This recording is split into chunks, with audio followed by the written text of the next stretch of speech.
My main reason for being here is to learn from all of you, and I already feel like in the 2 days we've had, I've learned a tremendous amount, so thank you very much. One thing that has struck me as the discussions have been carried out is that the issues that we're talking about here in the context of Asia are not unique to Asia. In my work as a legal advisor at Dignity, a lot of my time is spent on the Middle East, North Africa region, and specifically Tunisia. And many of the same issues, if not all of them, are seen in that context as well as other MENA countries. And also, I think it's important to remember that the revolution that triggered, that started in Tunisia, that then triggered the rest of the Arab Springs that took place, was not because the individual who self-immolated felt like his rights were being infringed, but it was actually over corruption. His fruit cart had been confiscated one more time. He was being forced to pay yet another bribe to get it back.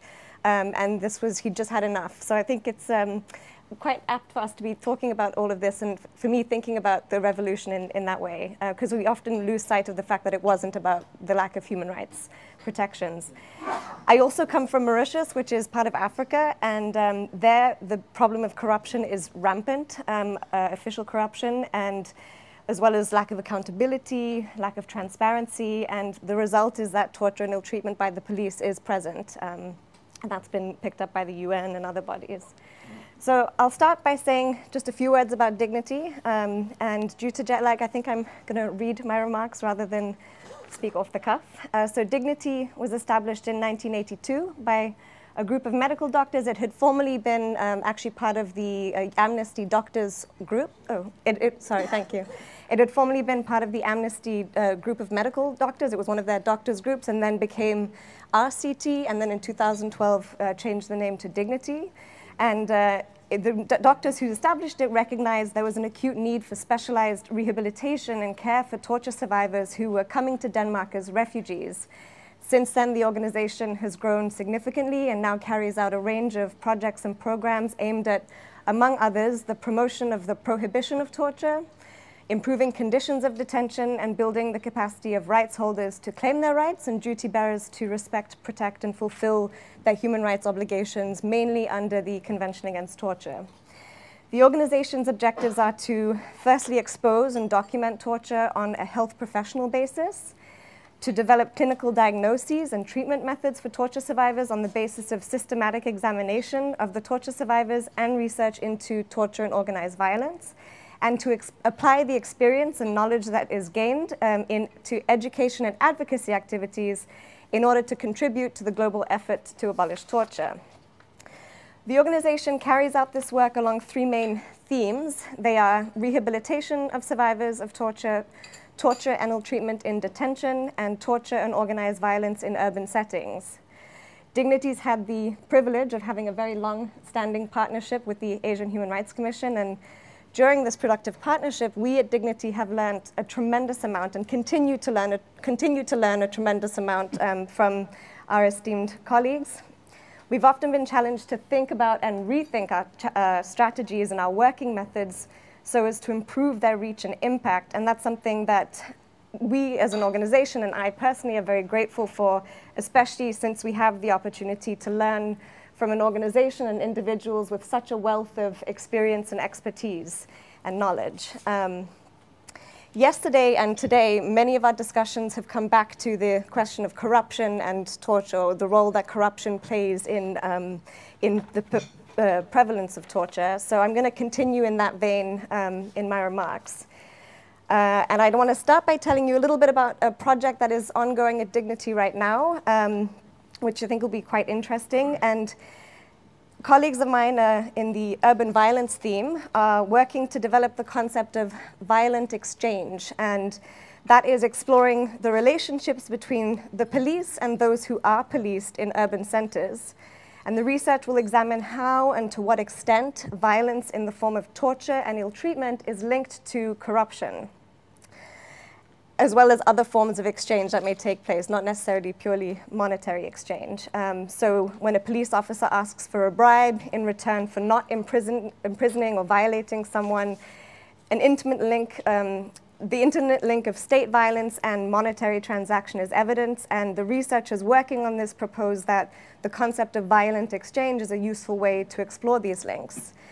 And one of the reasons that there's been a decision to embark on this research is that torture and ill treatment on the one side and corruption on the other have typically been addressed academically and in terms of policy as two separate domains of knowledge and practice, with corruption usually cited as an example of bad governance and torture and ill treatment as examples of gross human rights violations. And the study proposes to bring the two domains together, and the research will be focused on 4 case studies, and they are Dhaka, Cape Town, Manila, and Nairobi.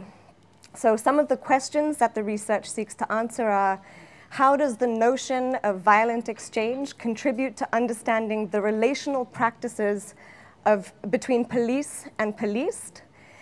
How can we characterize encounters between police and what is being exchanged in them? And what role does violence, realized or potential as threat, play in these encounters? And how does it intersect with issues of respect, recognition, and material rewards?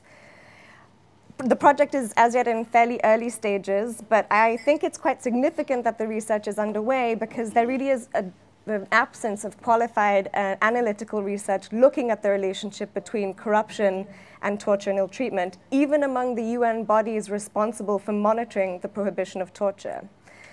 The UN Special Rapporteur has in his annual reports noted the negative impact of corruption on the prevalence of torture and ill treatment, but with no further elaboration. And similarly, the human rights bodies, the Committee Against Torture and the Human Rights Committee, have, in the context of periodic country reviews of states parties to the conventions that they oversee, have also referred to corruption and lack of independence of the judiciary as factors which inhibit the full application of the convention provisions, but they don't go further in explaining how that happens. So the extent to which corruption contributes to torture and ill treatment has not often been explained or defined in very clear and precise terms.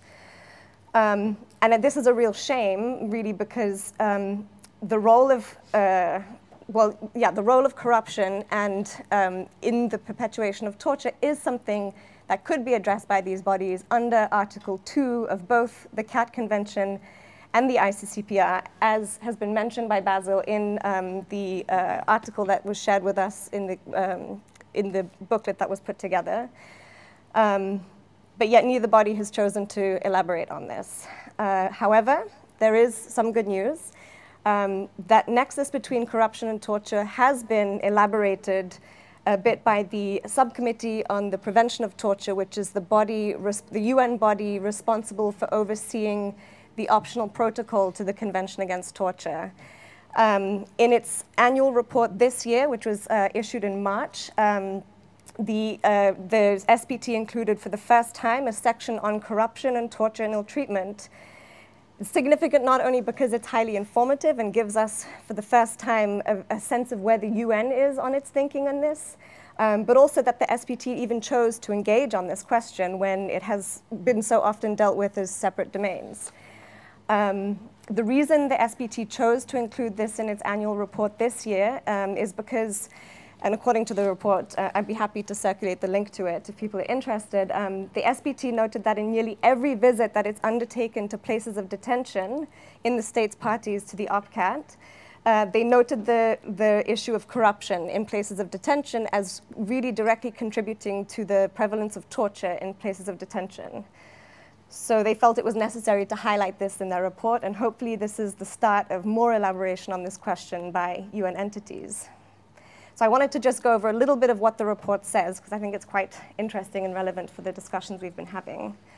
The report describes how the cycle of corruption facilitates, perpetuates, and institutionalizes human rights violations, and argues that there is a strong and recognized link between human rights abuses generally and corruption, essentially saying that corruption leads to human rights abuses, while disregard for human rights abuses or disregard for human rights breeds corruption. The SPT's findings are that corruption has a disproportionate effect on people belonging to groups exposed to particular risks, such as minorities, indigenous groups, migrant workers, people with disabilities, those with HIV/AIDS, refugees, prisoners, women, children, and those living in poverty, which links back to the book that was distributed to us, The Locust Effect. The report states that one of the reasons for the strong correlation between levels of corruption and levels of torture in a state is that in states with high levels of corruption, there may be less likelihood of torture and ill-treatment being either discovered or prosecuted. The struggle to promote human rights and the campaign against corruption share a great deal of common ground. A government that rejects both transparency and accountability is unlikely to respect human rights. Indeed, rejection of transparency and accountability make the protection of human rights difficult, if not impossible. Therefore, eradicating corruption and preventing torture and ill-treatment are not disparate processes, but are interdependent. This is a direct quote, I should have mentioned. Corruption within a state seriously impedes the eradication of torture and ill-treatment. Hence, to prevent torture and ill-treatment, it is also critical to prevent and eradicate corruption. To my knowledge, this is the first time any UN body has made such a statement, and I think it's something we can maybe use as civil society to try and push the UN to elaborate even further and ask other bodies to also start engaging on broader issues of rule of law when considering human rights abuses. The SBT report also argues that transparency and accountability within a state system are prerequisites for ensuring that corrupt acts are not concealed and do not go unpunished. Here's another quote. The importance of a state subscribing and adhering to democratic principles and the rule of law, including transparency and accountability, cannot be overstated. In a democracy where, inter alia, transparency, a free press, independent judicial oversight and complaints mechanisms, and an independent and impartial judiciary and judicial process are all valued and protected, there is more information available relating to the actions of state agents, and hence there is greater accountability, including recourse to investigation and/or prosecution where appropriate. The report offers a little bit of, or some solutions for how to combat corruption, stating that adequate laws, independent judiciary, professionally trained staff, and active civil society and a free press and media are all important elements of a well-configured system which reduces the likelihood of corruption taking place and challenges impunity. And one solution that is posited is in the framework of engagement with international organizations. And the SBT states that the international community can exert pressure on states where there are high levels of corruption and human rights violations, and that such pressure could be in the form of making aid conditional upon compliance with human rights norms, transparency, and good governance. Mr. Mahi's mentioned a few times the role of the international community, so I'd be very interested in hearing your thoughts on this over the coming days. My preparation for this conference was very much enhanced by reading the articles written by Basil, in particular the one that I just mentioned. And what really struck me is that while many of the efforts of human rights organizations and civil society groups to eradicate torture, which often include training and capacity building, these are all important, but they are going to be limited in their impact because because of their inability or their lack of addressing the political powers which may not be seriously interested in changing the status quo. So effectively, they don't address the rule of law issues of corruption, of lack of accountability, of lack of transparency, etc. So the question is then how to promote the rule of law. That is, how to combat corruption, promote accountability and transparency, ensure independence of the judiciary in states where this isn't apparent. And we've talked today, I think there were some very interesting discussions about the role of, or that how a state can have democracy but not the rule of law, or a state can have the rule of law but not democracy. So democratization does not go far enough, and I think that's very clear, and there have been some good examples discussed today of the limits of democracy, and that really for it to be a true democracy, rule of law is also fundamental. We've talked about a range of areas in need of reform in order to establish the rule of law and ensure respect for human rights.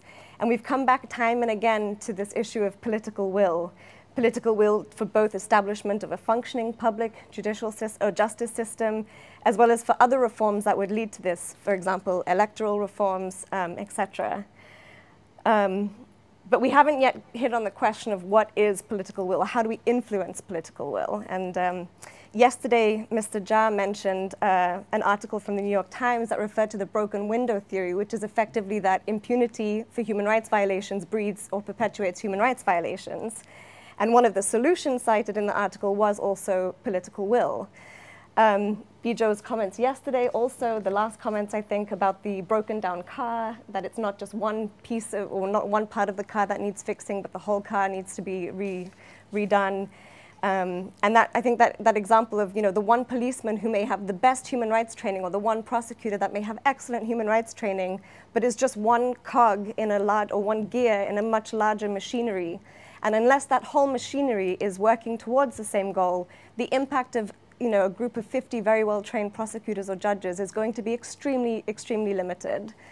So this is what I'm referring to when I say that work of NGOs, which is often looking at the immediate impact in terms of, okay, we have 200 much better trained prosecutors, but their ability to use that training and actually implement human rights norms is going to be reliant on a police service that also carries out effective investigations. It's going to be reliant on a judiciary that's independent, etc.